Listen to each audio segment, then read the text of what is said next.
नमस्कार, जागो जनमत में आपका स्वागत है। स्पेशल बुलेटिन के साथ मैं हूं राजेश त्रिपाठी। सभी तरफ एक बात है और चर्चा है कोरोना की।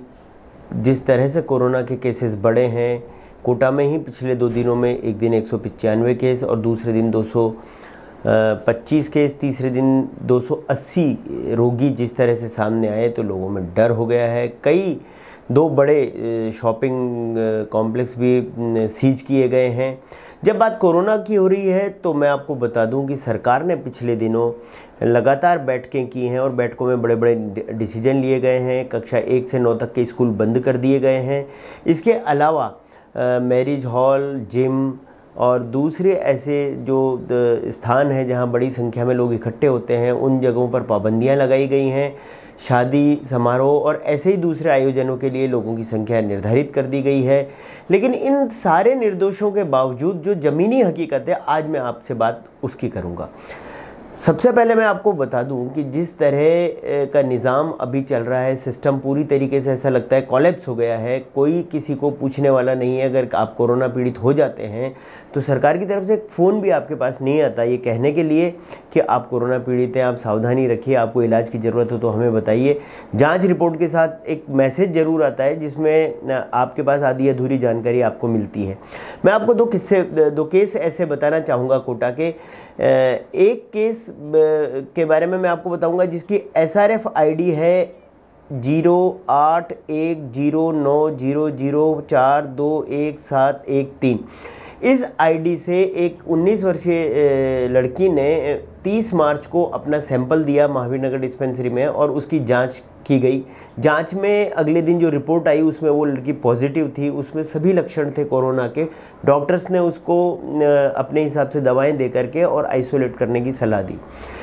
इसी रोगी ने अगले दिन यानी 1 अप्रैल को 08109000426700 आईडी से जब दोबारा अपना रिपीट सैंपल करवाया तो वो जांच में नेगेटिव थी। सभी लोगों के लिए चौंकाने वाली बात है कि एक ही दिन में ऐसा क्या हुआ कि पॉजिटिव पेशेंट नेगेटिव हो गया, जबकि लक्षण लगातार बढ़ रहे थे। डॉक्टरों से जब हमने इस बारे में बात की तो उनका ये कहना था कि कई सारे पेशेंट्स में इस तरह की शिकायतें आ रही हैं जब वो पॉजिटिव आते हैं और उसके ठीक अगले दिन वो नेगेटिव हो जाते हैं। इस के बारे में बड़ी भ्रांतियां हैं, लोग परेशान हैं, उनको कुछ समझ में नहीं आ रहा है। अब सरकार को ये देखना होगा कि कहीं जांच में कोई गड़बड़ हो रही है या तकनीकी रूप से कोरोना के वायरस में जो म्यूटेशन आया है उसकी वजह से ऐसा संभव है कि दूसरे दिन पेशेंट पॉजिटिव हो जाए। जो भी स्थिति हो लोगों के सामने आनी चाहिए। यदि जांच में गड़बड़ हो रही है तो बहुत गंभीर मामला है और ऐसे मामलों में कार्रवाई भी होनी चाहिए। अब मैं आपको दूसरा मामला बताता हूँ। दूसरा मामला है जिसका ID क्रमांक है, जिसे SRF ID कहा जाता है 08109004333619। ये जांच 2 अप्रैल को जब कराई गई तो नेगेटिव आई और 4 अप्रैल को जब इसका रिपीट करवाया गया तो ये जांच रिपोर्ट जो है इसी रोगी की पॉजिटिव आई। पॉजिटिव रिपोर्ट का भी बड़ा चक्कर है। जब शाम को 6 बजे तक, दूसरे दिन शाम को 6 बजे तक रिपोर्ट नहीं मिली तो रोगी ने 181 जो नंबर टोल फ्री नंबर जारी किया गया है उस पर फ़ोन किया। वहाँ से बताया गया कि अगर आपकी रिपोर्ट नहीं आई है तो आपने जहाँ सैंपल दिया था आप वहीं जाकर और पता कर सकते हैं कि आप नेगेटिव है या पॉजिटिव है। रोगी की स्थिति ऐसी नहीं थी कि वो जा सके, उसकी तबीयत काफ़ी ज़्यादा ख़राब थी। लेकिन खुदा ना खास्ता रात को 11 बजे करीब यानी करीब 33 से 34 घंटे बाद जांच रिपोर्ट आई और रिपोर्ट में रोगी को पॉजिटिव माना गया।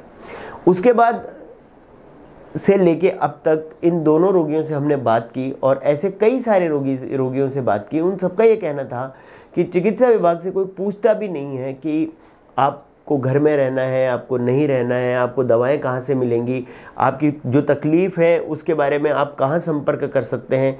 इस कोटा में इस बारे में कोई जानकारी देने वाला नहीं है, कोई पूछने वाला नहीं है। इसका नुकसान ये है कि कोरोना के ऐसे रोगी जिनमें लक्षण नहीं आ रहे हैं वो निर्धारित रूप से सुचारू रूप से अपना काम कर रहे हैं, बाज़ारों में घूम रहे हैं, बैंकों में जा रहे हैं, अन्य दूसरी जगहों पर जा रहे हैं और वहाँ ऐसे दूसरे लोगों को भी संक्रमित कर रहे हैं। ऐसी आशंका से इनकार नहीं किया जा सकता है। तो सवाल अब यही कि जो सरकारों के स्तर पे जयपुर में बड़ी बड़ी मीटिंगों में बहुत लंबे लंबे निर्देश दिए जाते हैं, उन्हें सरकार अपने ग्राउंड लेवल पे, ग्रास रूट लेवल पे भी एक बार उनकी तलाश करे, उनकी पड़ताल करे, उन्हें देखे कि क्या उनकी पालना हो रही है या नहीं हो रही है। ऐसे सैकड़ों केस आपको मिल जाएंगे जो कोरोना पॉजिटिव होने के बावजूद भी शहर में घूम रहे हैं। कोचिंग ऑफलाइन चल रही है, स्कूल अभी बंद हुए हैं, लेकिन 9वीं क्लास से ऊपर के स्कूल अभी चल रहे हैं। बच्चे हो सकता है कि अगर लक्षण नहीं है, कोविड पॉजिटिव हैं, वो स्कूल जा रहे हैं और अन्य दूसरे लोगों को सख्ती की ज़रूरत है। सिस्टम लगभग कोलैप्स हो चुका है, इसे दोबारा खड़ा करना होगा, सख्ती करनी होगी, नहीं तो जो हालात हमारे होंगे वो किसी के संभाले नहीं संभल पाएंगे। आप स्वस्थ रहिए, सेहतमंद रहिए, सोशल डिस्टेंसिंग का पालन कीजिए, लगातार हाथ धोते रहिए और अगर ज़रा भी लक्षण दिखे तो तुरंत डॉक्टर को दिखाइए, अपनी कोविड की जांच करवाइए। आप सावधानी बरतिए तो सब लोग स्वस्थ रहेंगे। धन्यवाद।